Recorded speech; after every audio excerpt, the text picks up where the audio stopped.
Alright guys, welcome back to All Things Outdoors. And also, here we have a deer.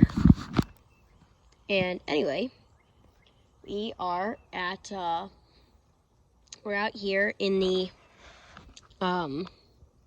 woods near here. Ooh. Japanese knotweed clumps growing there, I see. But actually transplant some of that. Not now, but in a little while. Because that could actually be useful to me, because I probably will grow it in a pot. Never grow it outside of a pot, or else it will take over. Oh wow, it's growing all in here. Look at that. Everywhere, Japanese knotweed. Oh, there goes the deer. Oh, there must be two of them. But anyway, we're out here and we're going to show you some of the cool plants growing here, because I see a lot of them. Look at how tall they are. Pretty tall. Anyway, let's get started. Alright, so the first plant we're going to show you is called foxtail. This is a species of grass native to East Asia, but it is now growing as an invasive species here in North America. So, if you see it, if you see it, feel free to get rid of it. But anyway, it is an invasive species, and it actually can reduce crop yields by 14%, which is pretty incredible. But anyway, that's about all the information I have on it. And here we have another plant, which is pretty cool. And it is... Sorry, my mistake. It's actually called red flower ragleaf, and it is native to Eastern North America. It gets to be very tall. I'm pretty sure this is about as tall as it gets, but we will keep an eye on it to see how tall it gets, because it's getting pretty tall. It's really tall here. It's pretty incredible how tall it is right now, actually. It's pretty cool. Anyway, native to Eastern North America. It's a very tall plant, and there isn't really that much information about it, but it's very tall, and a lot of people consider it a weed. So, yeah. And this here is called late boneset, something like that. But anyway, it is considered a weed in many other countries, but anyway, it's native to Eastern North America and Central North America, and it goes all the way up into Ontario, Canada, and it creates big white flowers, like big white flower heads, and unlike most of the other species in its genus, it spreads by pollinating insects, not by the wind, which I guess helps to make it slightly less invasive than many of the other species in its genus. But anyway, this one is native, so it's good. It kind of grows as a clump. And also, here we have another plant. This is called pokeweed. Some of you guys may have heard of this. Some of you guys may have it in your yard. But anyway, this plant is native to Eastern North America, and I believe Central North America. You can tell what it is because, and also the late boneset, you can tell what it is. It's got these big, tall, branching stems, and with this I don't know what I can't remember the name anyway, but you can tell what it is because it's got very big leaves and it's very tall. And yeah.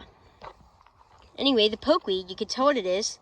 It's got these big leaves and it's got a branching stem. And later in the year, it'll turn purple. And it'll make these big black berries, which are poisonous. Oh, there's a teeny little frog in there. Anyway, but, yeah, and this plant is highly toxic if you eat it. And so are all of these plants here, too. Anyway, that's about it. But anyway, with the pokeweed, this plant is good for pollinator species of birds and insects, as it makes berries that are good for birds. So yeah, and it grows to be up to 10 feet tall, so it's a pretty tall plant. But anyway, I'm going to show you some of these other plants.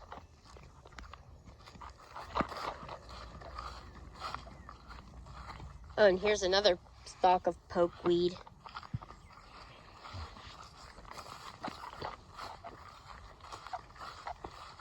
Oh yeah, there's knotweed everywhere in here. Yep. Lots of knotweed. Look at all that knotweed. It's growing everywhere in here. Yeah, I'm going to take some of it but not today. Take it another day when I have somewhere to put it. So I'm probably going to plant it in a pot so that I can, because it looks nice when it's growing in a nice clump. You just got to make sure it doesn't spread. But if you have it in a pot, then that contains it, and then it looks nice. At least in my opinion, it does. But look at these big stems in that plant. Anyway, we're going to show you some bamboo that's growing back here.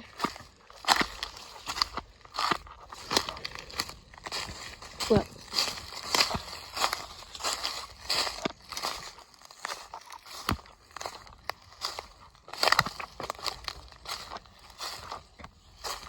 Whoa, look at the size of that spice bush. Pretty big.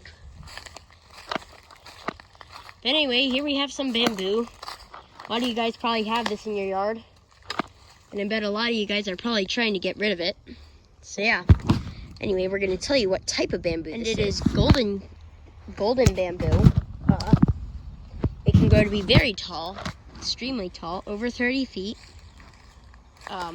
Grow to be, I think, up to around 40 feet is about as tall as it gets. I have seen stems at 50 feet, but that's not very common. It only usually happens with very well established forests. Like this is pretty well established. Look how big that stuff is. And this stuff is highly invasive, and it comes from Asia, as a lot of bamboos do. Now there are some native types of bamboo, native to the United States, but this is not one of the native types. This is one of the invasive types. And as you can see, they're trying to get rid of it back here because they know it's invasive. And I will say, though, I do like these giant stems. They're very cool. But anyway, and you can tell what it is. It's pretty easy to recognize because it's absolutely massive. And it's green, and the stems look like this, and the leaves look like this. A lot of you guys probably have a bamboo problem in your yard, and if you do, good luck getting rid of it, because this stuff is very hard to get rid of. And it is an invasive species, and it often requires human intervention to rebalance the ecosystem, as this plant very easily outcompetes other native species. Sorry, I have some bug bites, so I scratched them. So I was scratching them. But anyway, as you can see, it's growing all in here. And they're trying to get rid of it. And I actually do come back here to harvest it every once in a while, because I do use bamboo for a lot of things. Later, once it starts to get colder again, then I'll probably show you how to build some stuff out of bamboo. Bamboo is pretty fun to... It's a very useful material. And it's extremely strong, and it's extremely light and very flexible, so it's extremely useful for many things. So let me know if you guys have any ideas, or if you want me to see me do anything with bamboo. So, because I will do that, because I am glad to come back here and cut some down, because I would like to do that. So yeah. Anyway, that's gonna be about all for today's video. So once again, be sure to like, subscribe, and turn on notifications. Be sure to put that down in the comments below saying that you did that for a shout out. And yeah, so, and also if you have any ideas for future videos, put that down in the comments as well, because I'm interested to hear if you guys have any ideas for future videos, and I may use them if I can. But anyway, we will see you guys on the next adventure. Alright guys, and here we have the beefsteak plant, which is native to East Asia. You can tell what it is because it's got these big leaves. And when it's and when the leaves are supposed to have a minty flavor, but the oil that comes from the leaves is supposed to have more of a nutty flavor. So this plant is planted a lot because it is edible, and it attracts butterflies. And that's about it. So, yeah. Niger. And it is native to Eastern North America, I believe. check that.